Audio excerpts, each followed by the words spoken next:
Good afternoon, I'm Sean Yao and this is One News Now. We start off this newscast with some sad news. Former Foreign Affairs Secretary Albert Del Rosario has passed away. He was 83 years old. Del Rosario also served as DFA Secretary during the term of former President Benigno Aquino III.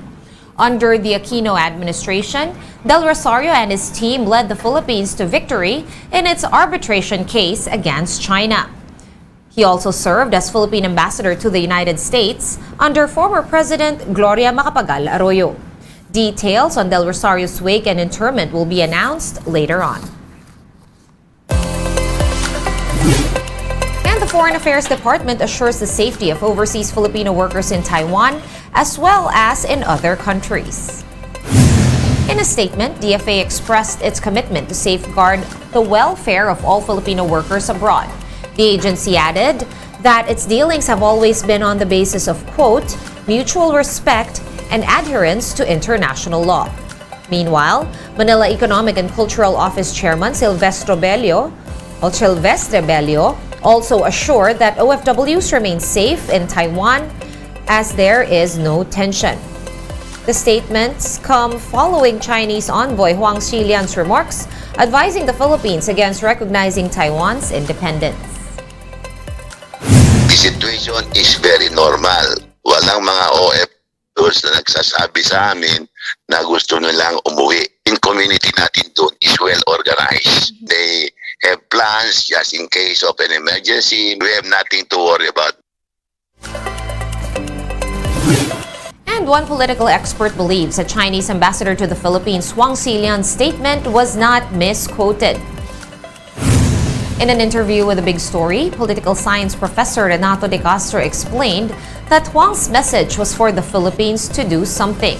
However, this is in contrast to the country's policy of not intervening in the issue between China and Taiwan. Some groups and even lawmakers have recently called to expel the Chinese ambassador over his recent statements that appear to threaten the safety of Filipino workers in Taiwan. But the Chinese embassy in the Philippines said that Huang was simply misquoted or misunderstood. I also read and heard the same thing. I don't think it's misquoted. It is. The message is we should do something, which is actually contrary to our policy of not intervening in the Taiwan issue. But then, of course, he mentioned that if we really care about the 150,000 Filipinos. So it's obviously referring to the fact that it's a veiled threat, in whatever form. And President Bongbong Marcos touts the Philippines' strategic location as the country hopes to find new grounds for cooperation with the Czech Republic. The president highlighted the importance of collaborating with Czech Republic following their bilateral meeting on Monday. According to the president, he and Czech Prime Minister Peter Fiala discussed issues on defense, trade and investment, as well as judicial and labor cooperation. President Marcos also said that they touched upon geopolitical issues such as conflicts that may affect the two countries. We recognize the importance of building on the existing areas of cooperation and exploring new opportunities for collaboration. I also emphasize the Philippines' strategic location in Southeast Asia and its potential as a gateway to the region, to ASEAN. We had a very interesting exchange of views regarding regional and international issues, including the West Philippine Sea and cross-strait relations and the war in Ukraine, amongst others. We both emphasize our country's shared commitment to democracy, to human rights, and the rule of law. The Philippines is the Czech Prime Minister's first stop in his 10-day Asia trip. The Czech leader says he brought with him a delegation of businessmen in the hopes of finding more ways to cooperate with the Philippines. The Czech Prime Minister also said that they want to give more Filipinos opportunities to work in the Czech Republic. Our companies offer solutions in many fields, many areas agriculture, aviation, transportation, or space technologies. Defense and security cooperation is very important. We also highly appreciate the Philippine system of the recruiting workers for work in other countries.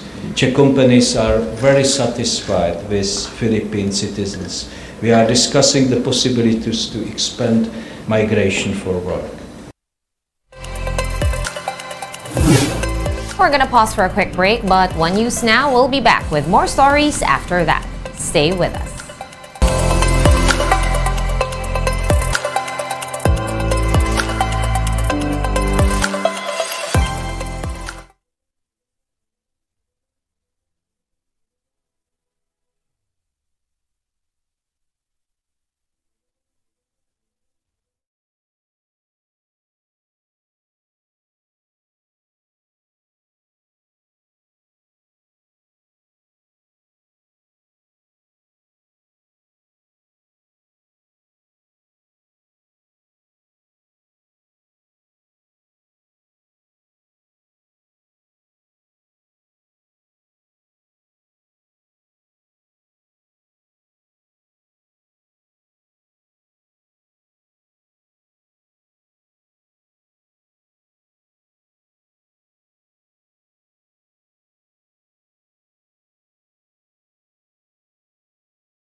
You're still watching One News Now. I'm Sean Yao.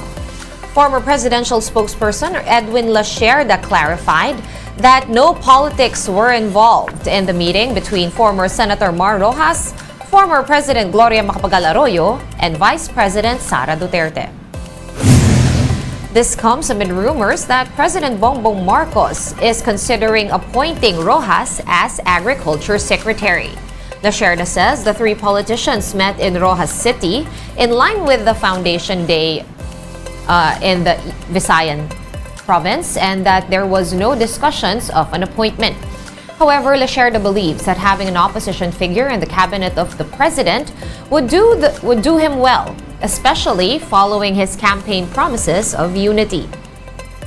Kung makakatulong ang impression na kapag may pinili sa opposition na kabinete, maganda rin yun. Kasi yan ang pangako ni Pangulong Marcos na unity, and everybody's been asking Sino ba sa opposition ang kukunin? I mean, marami ng haka-haka. I guess it would be good for President Marcos kung talagang, and to be true to his word, na magkaroon ng miyembro ng opposition sa kabinete.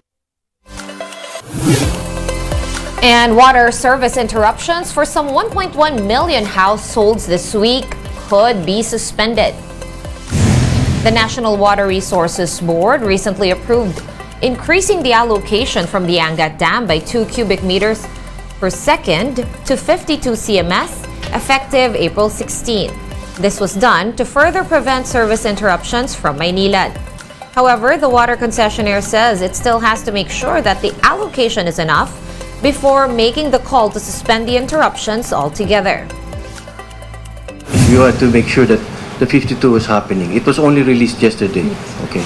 Secondly, we have to monitor the aqueduct. You remember that there was this aqueduct losses also that we're monitoring, and before it reaches the La Mesa portal. So we have also to make sure that the 46 CMS at the portal is achieved. Kasi mahirap kung pangunahan at mag-overcommit and then madadapa kami, di ba? Despite the higher allocation, Maynilad says some 70,000 households south of the metro could still experience up to 10 hours with no water.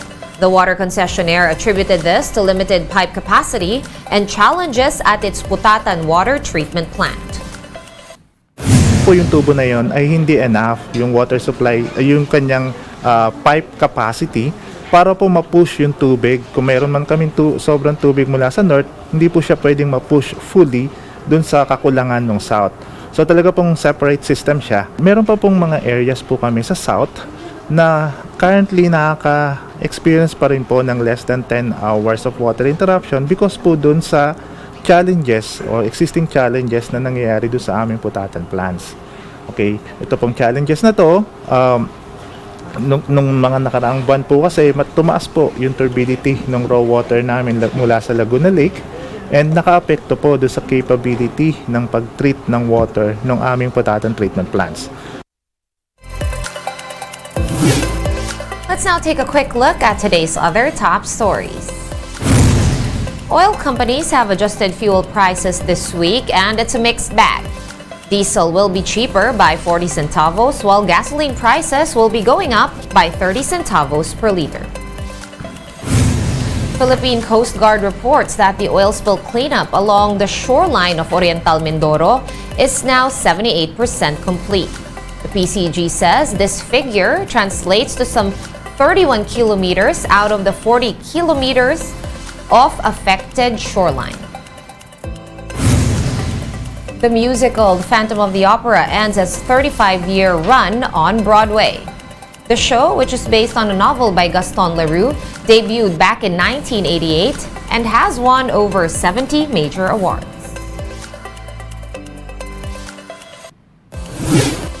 One News Now will be back at 3 p.m. I'm Sean Yao. We are One News.